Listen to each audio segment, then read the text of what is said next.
ก็โอ้คนมาปล่อยเลยน้ำมันจะใส่แต่ยกเราไปดีเนาะไล่เขาว่างไปอ่ะกันบันนี้พี่น้องเลยว่าชูอันดาทาง FC ฟังโดซื้อแบบนี้ใส่เลยมีคนมีน้องอะไรกะน้องตุ๊กน้องติ๊กน้องมิกอะไรกะตัวน้องเองอะนะซื้อน้องยังไม่ได้ออกเพราะว่าทางผู้ใหญ่เพิ่นว่าให้น้องเป็นตัวรักของน้องก่อนเป็นผู้ปกครองแม่น้องก็ยังไม่ได้ใหญ่นะแม่มาสิหับกับมันหับยังบ่ได้นะซื้อก็ซื้อทั้งน้องเตยทั้งอยู่คือเก่ามอบกรรมสิทธิ์เงินได้ดินจำนวนของผู้ที่ทำช่วยเหลือผู้ประทำให้น้องตุ๊กน้องติ๊กน้องบิ๊กเนาะทั้ง3คนเป็นกรรมสิทธิ์ของทั้งตุ๊กทั้ง3เนาะส่วนเท่าไรทั้งแต่ที่ว่าขาดอะไรแต่ว่านังแต่มันแตกต่างกับเท่าไรเลยนะนังแต่จะมีสิทธิ์คุ้มครองเมืองแยงเนาะเก่าเนาะแต่ว่าอยากให้มีสิทธิ์อยากทำอยากตายตามลำพังใจบ่ได้ต้องมาผ่านน้ำหนักการปกครองก่อนว่ามึงจะหมดสิทธิ์ที่ไหนเนาะเห็นนั่นได้เท่าไรเนาะหรือว่าเฮ็ดดีบ่ยินยอมการออกมันบ่บ่มีใครบังคับดีแล้วเราก็เช็ดก็พี่กองกันไฟฟ้าได้ไหมให้มันเข่ามาเลยแบบมาชื่อนี่แหละยอมรับผิดใช่ไหมเอา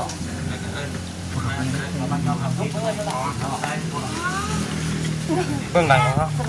เบื้องหลังคนมาปล่อยเลยน้ำมันจะใส่แต่ยกเราไปดีเนาะไล่เขาว่างไปอ่ะกันบันนี้พี่น้องเลยคือเป็นมาโอกาสนี้ให้เผยแพร่ได้แล้วกันเนาะพี่น้อง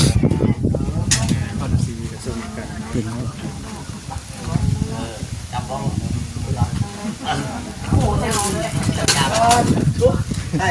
แต่โหดแต่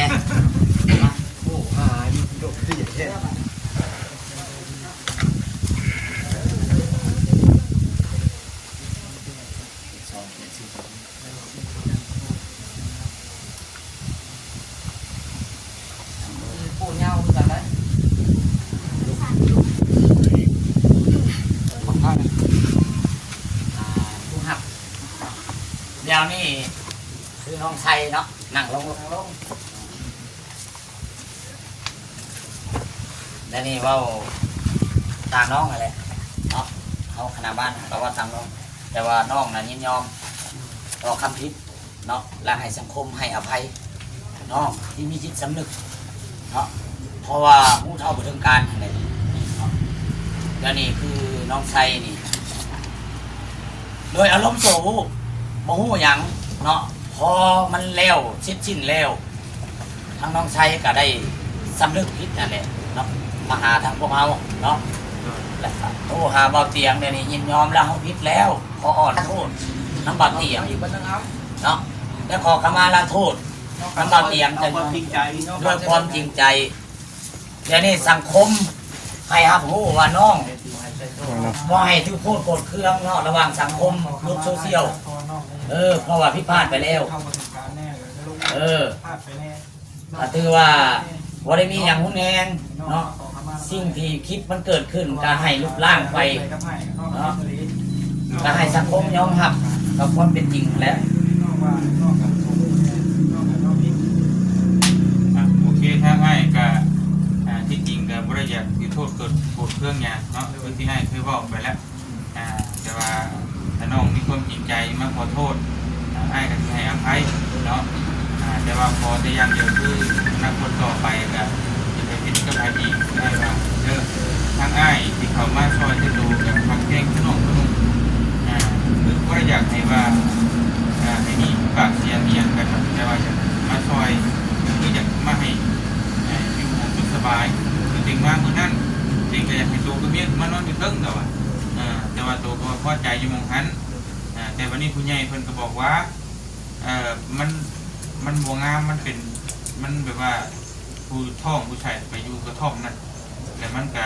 แม่นอยู่ตัวผู้ชายตัวอยู่ได้อยู่แต่ว่าเพิ่นมีตัวเมียตัวนี้นะแล้วเพิ่นอยากให้มาอยู่นั้นเด็กถึงพุบขึ้นมาให้เมียตัวกับตัวมาอยู่เพื่อนบัดตัวลงไปอีกตัวก็เลยบอกว่ามันเด็กมาถามซ้ำๆว่าเป็นยังเด็กต้องถามซ้ำๆคือตัวบอกว่าเมียตัวบอกว่าบริพิษเลี้ยวอย่างกันเด็กก็ของใจว่าบริพิษบริเลี้ยวอย่างกันคืออยู่ร่วมกันบ่ได้เด็กก็ได้ถามตัวนี้แหละสั้นๆแต่ทั้งนี้ทั้งนั้นเด็กก็หู้ว่าด้วยความอารมณ์ร้อนอารมณ์อย่างกันเด็กก็บ่ฮู้แหละแต่ว่าก็บ่อยากให้ไปเฮ็ดกับไผแบบนี้เนาะถ้าเป็นคนอื่นเขาอาจจะบ่ยอมคือเด็กว่าหั่นแหละถ้าเขาบ่ยอมแหละเอาเรื่องเอาราวกันมันถึงขั้นขึ้นโรงขึ้นศาลแล้วมันพูดว่านึกถึงโมเมนต์เต็งมือนั่นตัวไปเห็นกับคนอื่นไปแทงไปเมียเขาตัวติดคุกติดตารางแบบเมียตัวเด้ตัวบอกว่าตัวอีบะเมียตัวอีตนเมียตัวแต่ว่าการกระทำที่อารมณ์ร้อนมันก็บ่งบอกว่าเป็นให้เมียตัวนี้ที่ได้อยู่ตามลำพังอันนี้คือบอกเพื่ออนาคตยังมันมีอีกนะเพราะว่าตัวเราไว้ช่วงดีเข้าใจแหละไว้ช่วงวัยรุ่นอารมณ์ร้อนแต่ว่าเขากับคนเบิ่งหันแล้วเนาะคือเต็งกับตัวว่าตัวเมื่อยเต็งก็เมื่อยคือกันที่ตัวแห้งเมื่อยลายคือตัวเห็นนั่นแหละจังธรรมปิบริเวณตัวครอบครัวตัวกับลายครอบครัวที่เต็งไปมาที่ซอยตัวทีบตัวแดนแห้งเมื่อยแต่ว่าในการเมื่อยหันเขากับบริเวณที่เราต้องมาเป็นโขอ้างเมื่อยมันจะมาวุ่นวายผมกับบ่ได้คือกันกับพ่อแม่พ่อโตที่โทรมาขอความช่วยเหลือกับเต็งตอนจะอยู่เพื่อนหลังน่ะถึงเจ็บถึงจะเก็บระเบิดอยู่ในขาถึงไปข้าวที่มันพังออกพังโอ้ยแต่กลางค่ำกลางคืนเต็งกันยังมานั่งนอนอยู่กับลูกกับเมียอยู่สนุกสบายโทรขอความช่วยเหลือพาไปหาหมอในเต็งยังมาเงินเต็งเอาให้อีกน้ำมันรถเต็งบ่ได้เคยขอยังค่าหมอห้องหมอติดใจอีกเต็งกันยังบ่เคยจมว่าเมื่อยมาวุ่นวายกับชีวิตด้วยเต็งยังบ่ว่าว่าเขาก็ต้องอดทนเอากันนี่อย่างไรเนาะก่อนเขาจะอยู่น้ำโลกไปนี่ได้ยังมีความสุขนะอดทนอย่างเดียวแต่เขาอดทนนะไปอยู่หมู่บ้านใดกันเก่าเด้อทั้งนี้ทั้งนั้นก็จะบอกเพื่ออนาคตนั่นแหละแต่สำหรับเองนะไม่ได้ถือโทษโกรธเครื่องอย่างกันให้อภัยเพราะว่าหลายผู้หลายคนก็บ่จะยอมตัวนี้นะคือผู้ที่หักแท้งเด็กกระไรคือตัวหมู่เลยแต่เพิ่นจะมาเอาเรื่องโตเองว่าจะให้เพิ่นโจ้ก่อนตอนนี้ก็อีตนนี่ลูกโตยังน้อยอยู่นะก็เลยว่าพอให้อภัยได้ก็ให้กันสิ่งที่ให้ยากที่สุดในบรรดาคนมนุษย์นั่นนี่คือให้อภัยให้เงินให้ทองยังไม่ยากแต่ให้อภัยนี่ยากตัวลองคิดมึงด้วยมีคนจะมาทุบตีหัวโตนี่โตที่ไปยิ้มแย้มโตที่ไปอารมณ์ดีใช่เขาตัวว่าเป็นไปได้ง่ายเมื่อตัวมันก็บ่ง่ายแต่อันนี้ผมเป็นยังที่ให้อภัยโตเนาะที่จะไปเฮ็ดกับไผเด้อเอาในนั้นแล้วเบิ่งแย่งลูกเมียแล้วยังเป็นแบบนี้ ปากได้บัดนี้เนาะ โดย มอบได้บัดนี้ดีใจกำลังเราก็จะถือว่าชิ้นชุดเนาะทั้งคณะบ้านของเราและทั้งเฒ่าทั้งแก่กันดีใจนำเพราะว่าลูกเอ้ยกันสำนึกได้คือน้องไซนี่สำนึกได้เนาะของเขาก็ดีใจนำละลายนำลูกนำหลานที่ว่าเป็นลูกผู้ชาย ไปยิงกันของ กล้าเห็ดต้องกล้าหักว่าสิ่งที่เขาเห็ดมันผิดก็คือผิดถือ ของกระโดดเนาะ เรามีจิตสำนึกเขาผิดแล้วมันมีการเปลี่ยนแปลงจากนั้นพวกเขาก็ดีใจนำลูกนำหลานเนาะทีนี้ต่อไปก็คือว่าให้หักแพงกันคือเขาระวังเบาเตียงแล้วก็ทีมงานเนาะถ้าพวกน้องครอบครัวพวกน้องคือตัวอย่างคือนั่งทุกนี่แหละคือพากันท้องครอบครัวก็คือเมียทำไส้เนาะ โดย ปล่อยถือโคตรโกรธเครื่องมีอย่างช่วยเหลือน้องนำไปต่อ โดย เพราะว่าให้มันสุดเนาะคือน้องนี่คือพากระท้องอยู่เว้าเรื่องทรัพย์สินต่างๆเงินคำกำแก้วหรืออีหยังก็บ่ค่อยมีแหละ โดย เนาะพวกเฮานักการปกครองกับมีแต่พระนำผู้เป็นสภาพ แต่ตั้งแต่ใดมากเลยแต่เขากับบ่ได้เคยคิดว่าที่ช่างนะ คือแต่นะ มีแต่นั่นแหละ แต่ว่าพวกเรา แม่น จะพางน้ำเลยนะ โดย ให้เบิ่งแยงน้ำต่อไปแล้วก็หักแพงคือเก่าบ่ให้ถือโคตรโกรธเครื่องเนาะถ้าใช้คือกันเท่าไรคือกันเนาะบ่ให้ถือโคตรโกรธเครื่องกันอีกไป ถ้ามีปัญหาหยังแต่เขาผ่านน้ำตัวใดพวกเข้าใจมา โดย เนาะอำนาจการปกครองของเขายินดีเนาะยินดีหักเอาคำเสนอมาพิจารณาและแก้ไขเพราะให้ลูกหลานและไอ้น้องบ้านเมืองให้ถูกต้องของน้องกัน โดย ทางออกเบิดเท่านั้นเลย ขอบใจเด้อ ขอบใจทางแม่บ้านเนาะ โดย ที่เป็นธรรมแล้วก็เป็นกลาง โดย แล้วก็ให้น้องๆเพิ่นขอโทษยกมือ แพงคือเก่าเด้อ แพงคือเก่า ลูกทานคนว่าคนจะเด็กจังหน่อยก็ได้ ต่อไปก็เบิ่งในแง่นี้นะคือเมียโตกันเขาเบิ่งบ่ทันได้รู้จักหยังเบิ่งดูแต่ว่าให้คนพยายามได้บ่ทำหายเขาเจ้ามีหยังก็เว้ากันจนเชื้ออย่างก็บ่ใส่อารมณ์เพราะว่าคือนั่นแหละพยายามใจเย็นลง ผมมีเวลากินขนม ในบ้านสร้างขึ้นโลกที่ เขาได้นะเพื่อนทั้งพี่เลยเอ้าไม่ต้องเมาดีไม่ถ่าย ไม่ใช่อะไรวะ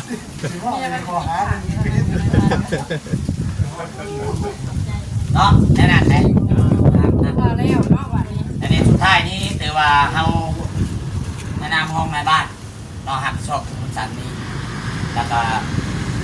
มองเขาใจนะห้องขาดอ้วมบุพวงเลขาโดยผักแล้วก็เป็นประธานบ้านเนาะอิสระเวลาอ่านห่วงและแก้ไขปัญหาให้ลูกหลานขอให้สุขภาพแข็งแรงและพลานามัยเนาะปฏิบัติหน้าที่เรียนงานพาบ้านเมืองวงเงินเจริญก้าวหน้าเนาะแล้วก็ขอบใจน้ำมังภาคส่วนการจัดตั้งเท่าแก่ในโฮมอิสระเวลามาแก้ไขปัญหาให้ลูกหลานทุกอย่างแต่ปปชทุกหน่วยเนาะขอให้มีสุขภาพแข็งแรงและภาคส่วนลูกหลานทั้งสองฝ่ายทั้งไอ้น้องยูทูบเบอร์สายบุญเนาะขอให้ปฏิบัติหน้าที่เนาะต่อไปนั่นแหละให้มีสุขภาพเข้มแข็งช่วยเหลือทุกคนไปเขาเข้าใจ ถูกนะเจอนะเจอ แม่บ้านเนาะ เคยทางแม่บ้านเนาะเพิ่นก็เป็นกลาง โดยอัน คุยกันเข้าใจ ตัวนี้ก็จะให้พี่ให้น้องเบิ่งจังหน่อย แม่น เดี๋ยวที่พี่น้องเพิ่นจังได๋เพิ่นบ่เชื่อหั่นนะ ๆ กูนั่นเพิ่นเนาะ แม่น ทางซื้อ ให้น้องทุกเช่นเลยเรื่องเส้นหักมาเนี่ย มาเส้นนี่ทุกกัน ทุกกับ มันบ่ได้เด้คนอื่น เอาน้ำแต่เอา เป็นกัน บอกเอาจัมโป้ได้ครับเดี๋ยวจะเขียนให้จัมโป้ เป็นไรก็ต้องระวัง นั่นแหละตอนให้เข้าบ่เข้า เนี่ยบัวให้เขา โดยเนี่ยบ่ให้เขากับบัดขับไปเขาจะไปเข้ากันได้ไดโอ้ยบัดมาท่วงกันว่ามีแต่กินหลายกินหลายจะได้เป็นตัวเด็กน้อยเป็นตัวผู้ใหญ่เป็นตัวบ่ได้เนาะ เรียนชอบก็จะเป็นลายอีก ตัวคนมีประสบการณ์มาก่อนตัวบ่ได้เลย เบิ่งของได้ติ โอเคแต่น้องเตะเรียบร้อยแล้วเนาะ แม่นแล้ว เนียนแล้วเนาะ การใบมอบกรรมสิทธิ์ออกสื่อนั่งแต่แล้วเรียบร้อยเด้อ น้องเตะน้องตุ๊กน้องติ๊กน้องมิกคือ4คนเลยเนาะคือ4น้องนี่คือเก่าอยู่คือเก่า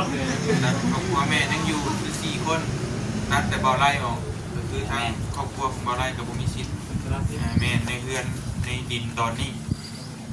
ทุกกรณีเนาะแต่ผู้ใหญ่เพิ่นก็บอกว่ามาจากมาอยู่มายังมาเผาทานเผายังมาได้คือเก่าสั่งที่ผู้ใหญ่เพิ่นเพิ่นบ่ได้ว่าหยังแม่นแต่ว่าบ่มีสิทธิ์ขายบ่มีสิทธิ์เว้าบ่มีสิทธิ์ว่าบ่มีสิทธิ์กับดินกับเพื่อนหลังนี้แล้วทางครอบครัวของเบาไล่เพิ่นเนาะเอาเด้อกล้องเก็บหลายคนยันบ่เห็นโอ้ยโอเคพี่น้องถ่ายโดยแล้วมันมีการสุดน้ำการจะตั้งบ้านนี่แล้วกับบัดนี้แหละพี่น้องเนาะ ไอ้มีคนป่านี่น้องแปรน้องตุ๊กน้องติ๊กน้องมิก มีแต่ ไปบอก แม่ต้องไปเดี๋ยวนี้ทางนอกจะขอโทษขอให้มาเตียนเลยสิ่ง ทำเองกับคนมีคนยังไงเพราะว่า พ่อไม่อะไรหรอ แม่เขากับบ่ได้หรือว่าจากมาหาเรื่องหายังก็บ่ได้จากยังกับเพิ่นน่ะนะแต่ได้มาอยู่แล้วแต่ได้นี่น้องเพิ่นขอโทษแต่สำนึกได้เขาก็ดีใจนะเนาะแต่ย่านเพิ่นไปเฮ็ดกับคนอื่นต่อไปอีกนะเดี๋ยวสิไปสมมุติว่าโมโหเอามีดแทงคนอื่นได้ค่ะที่คุกที่ตารางแบบเมียนี่แหละจะอยู่ได้ไหนเขาอยากนั่นก็จะสงบลุกมันเลย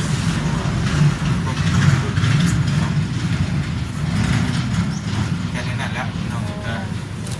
ผมขอบใจเพื่อนเด้อผู้ใหญ่เด้อแต่เด้ออันลูกเด้อลงมือขอบ ขอบใจ ใจ ลู ลู ก ก ขอบใจเพื่อน ขอบใจเด้อ ขอใจเพื่อนก็ เดี๋ยวได้ทั่ว ที่เรียบร้อยขอบมุกขอบใจเพิ่นเนาะ สัน เป็น ว่า เรื่องง่ายๆ มีแต่ว่า พอจริงๆว่าลายก็นี่จะว่าเฮามาเอาม้วนทุกที่ว่าเพื่อนจะลงตัวแล้วเนาะ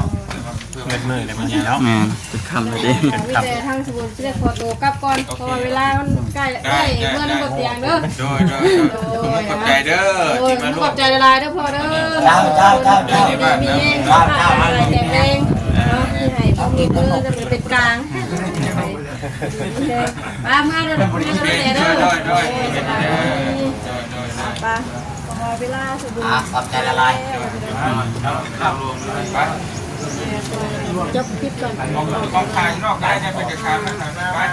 คุยกัน ไม่เตียงเนาะเช้านี่กับแม่เลยเนาะไม่เตียง มาแล้วมาเตียงนี่ กลับเลยบ่มื้อนี้กลับมือหักก่อนบ่เลย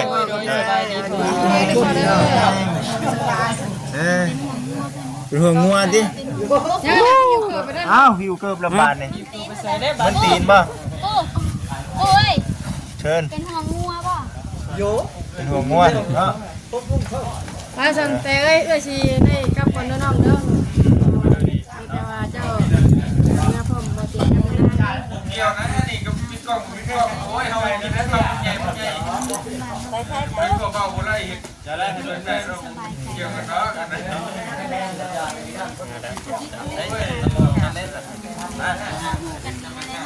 คิดวางได้บัดนี้เนาะ วางแล้ว มีได้บัดนี้มีปัญหาได้บัดนี้ เอาอะไร น้อยหนึ่ง โอ้ยจะสบายใจโล่งใจแล้วมันคือมัน คือสรุปแล้วกาแฟเว้าสู่อันทาง FC ฟังโดซื้อบัดนี้ ไปเลยมีคนมีน้องอะไรกะน้องตุ๊กน้องติ๊กน้องมิกอะไรกะตัวน้องเองอะนะชื่อน้องยังไม่ได้ออกเพราะว่าทางผู้ใหญ่เพิ่นว่าให้น้องเป็นตัวรักของน้องก่อน เป็นผู้ปกครอง แม่น้องก็ยังไม่ได้ใหญ่นะแม่มาสิหับกับมันหับยังบ่ได้นะ สรุปแล้วซื้อทั้งน้องเตยยังอยู่คือเก่า คือเก่าเอาแต่ชื่อน้องไล่ออก คือทั้งครอบครัวน้องไรสารสิทธิ์ต้องบอกยังไง แม่นเป็นสารสิทธิ์ สารสิทธิ์ เป็นสารสิทธิ์ กรรมสิทธิ์ให้ทั้งน้องเพิ่นครอบครัว เพราะ เพิ่ ว่าน เพิ่นไปได้ยินทางผู้ใหญ่เพิ่นคุยอยู่เด้ แม่น ใครเนาะเพิ่นเป็นผู้พูดเลยเดี๋ยวได้ตัดสินตัดสินบ้าเลยแบบนั้นทางน้องเพิ่นพูดเลยก็ปล่อยคนเอาเวลา เรื่องราวกัน ไปสอนน้องเลยเจ้า พี่น้องพี่น้องคลิปนี้ก็คือจะจบกันได้พี่น้องท่านใดก็ขอบคุณหลายๆพี่น้องให้เนาะไป